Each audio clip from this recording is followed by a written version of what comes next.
Bonjour Pauline. On en a beaucoup parlé dans notre journal, on va également en parler avec vous. On se rend aux États-Unis. Lors de son discours sur l'état de l'Union, Barack Obama a appelé à augmenter fortement le salaire minimum fédéral. Oui, un salaire minimum aux États-Unis qui est bloqué depuis 2009 et ce à cause des républicains qui s'y opposent. Alors concrètement, aujourd'hui, qui est concerné par le salaire minimum aux États-Unis? Pourquoi le relever alors que la reprise se dessine outre-Atlantique? On voit ça en détail avec Axel Simon. Ce n'est pas une première. En 2013 déjà, dans son discours sur l'état de l'Union, Barack Obama avait annoncé son relèvement. Sans succès, le salaire minimum fédéral est resté bloqué à 7,25 $ de l'heure, son montant de 2007. La hausse promise par la Maison-Blanche permettrait de relever son niveau à 10,10 $, soit 7,40 €, et de l'indexer sur l'inflation. Elle se ferait d'abord par décret présidentiel et concernerait les seuls nouveaux fonctionnaires fédéraux. Une première étape avant de généraliser ce coup de pouce à tous les salariés au niveau fédéral par un vote au Congrès, encore divisé sur la question. Cette revalorisation permettrait de rattraper le retard des États-Unis en la matière. En France, le salaire minimum est fixé à 9,53 €, soit environ 13 $. Il est de 7,66 € au Royaume-Uni, soit 10 $. En appelant à une hausse du salaire minimum partout dans le pays, Barack Obama souhaite lutter contre la pauvreté dans le travail et améliorer le pouvoir d'achat. Et ce, alors que la situation sur le front de l'emploi s'améliore, le taux de chômage est passé sous la barre des 7%. Sur les 2 millions de contractuels de l'État fédéral concernés par le futur décret présidentiel, environ 250 000 emplois pourraient bénéficier de ce premier coup de pouce. On fait maintenant un point sur les marchés. Ça donne quoi ce matin en Asie, Claire? Eh bien, ce matin, toutes les bourses asiatiques sont en hausse. Tokyo clôture sur une très forte hausse de 2,70%. Vous le voyez.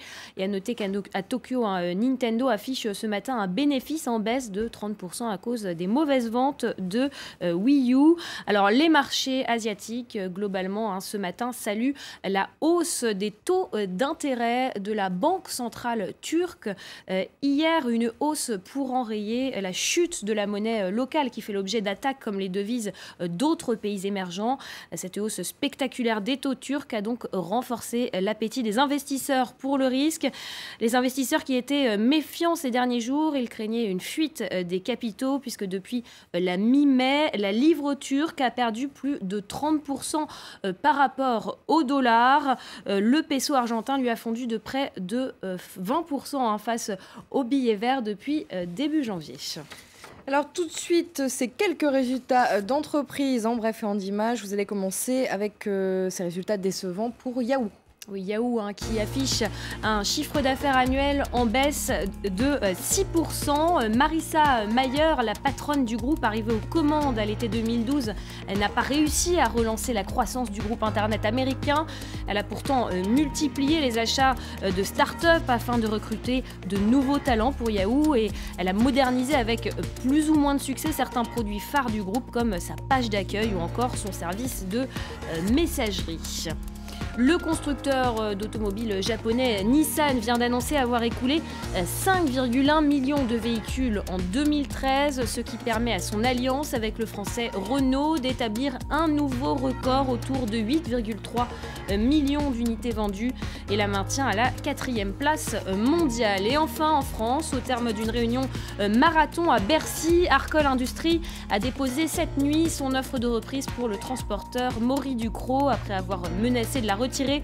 Arcole a finalement accepté de relever légèrement les conditions de cette offre. La proposition prévoit notamment le maintien de plus de 2200 emplois sur 5000. Celle-ci devrait être présentée au comité d'entreprise demain puis examinée vendredi par le tribunal de commerce de Pontoise. Et nous terminons ce journal de l'économie avec cette information, c'est officiel. Alors les Chinois boivent plus de vin que les Français. Oui, c'est ce que révèle une étude de conjoncture Vinexpo. La Chine est devenue le premier pays au monde consommateur de vin rouge et détrône ainsi la France. L'an dernier, les Chinois ont consommé 1,86 milliard de bouteilles de vin rouge. Les Français s'en sont contentés de 1,8 milliard. Alors depuis une dizaine d'années, l'engouement des Chinois pour le vin rouge s'est accéléré. Plus de 80% des vins consommés en Chine sont élaborés sur place.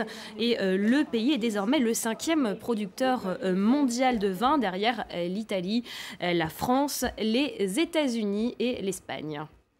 Merci beaucoup Claire, enfin en même temps ils sont plus que nous, c'est peut-être pour ça. Merci en tout cas pour ce journal de l'économie. L'actualité vue et commentée par